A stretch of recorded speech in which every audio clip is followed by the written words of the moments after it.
Hi, I'm Brooke. This is Charlie, Sophie and Jessie, and we've decided to talk about a bodyweight squat. The squat is one of the most prevalent exercises used in strength training worldwide and is a fundamental movement pattern that requires mobility of the ankle, hip and thoracic spine, as well as stability at the foot, knee and lumbar spine. The squat is the most widely used exercise for increasing strength and power as they engage glutes, hamstrings and quadriceps, which are the primary stabilizers.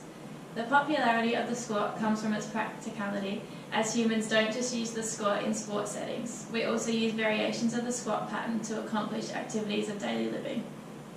We can use a squat when working out at the gym as part of a sporting skill, such as the initial stage of a spike in volleyball, all the way to picking up a box from the ground. There are variables that may affect an individual's ability to perform a deep bodyweight squat, which include previous injury, lack of coordination, range of motion and balance. An individual with a suboptimal movement pattern, which is a disruption in the normal balance of how muscles support and move joints, may have a muscle which is too weak or too strong, the muscle does not fire at the right time, or lacks the appropriate range of motion. This disruption causes other areas of the body to compensate and may cause performance to be sacrificed. A change in the pattern of movement, if performed regularly, will become part of the brain's movement and can then sacrifice long-term movement. A strength and conditioning professional may be qualified to screen fundamental movement competency with a basic understanding of how the foot, ankle, knee, hip and shoulder joints and the lumbar and thoracic spine function to provide efficient movement.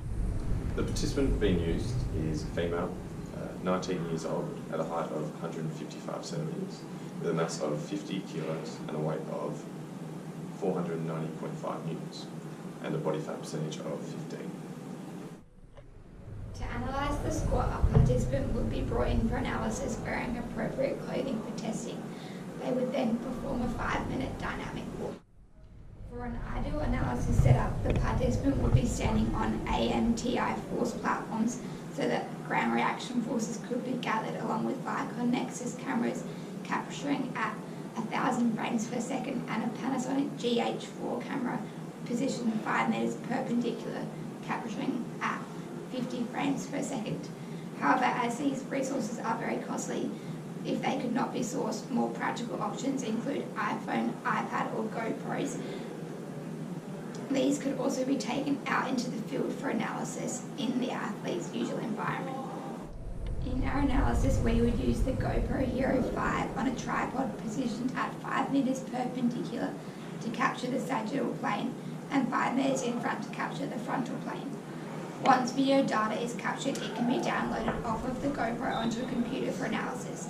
Software such as Canova and Microsoft Excel can be used for analysis of specific variables such as squat depth, joint angles at the knee, hip and ankle, time during the down phase, time during the up phase, work and power. By analysing the kinematic and kinetic variables discussed previously, we will be able to determine the areas of interest in the participant's squat.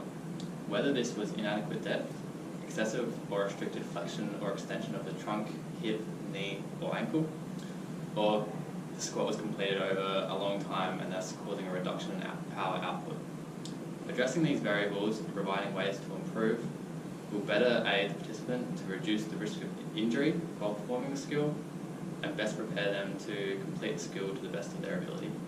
Depending on the outcome of the results, focus on performing the movement in front of a mirror or filming oneself will help to ensure that they are now completing the skill correctly. Or if they want to increase power production, a power training session would be advised. This would aid them in optimizing their power output. However, to aid them in their performance, further specificity would be required. For example, are they wanting more power to push, jump higher, or run faster? This would be critical in programming the best training session for the participant. In conclusion, this would be a cost-effective way to analyse a squat and would aid the participant's ability to squat effectively for tasks of daily living and or increasing performance.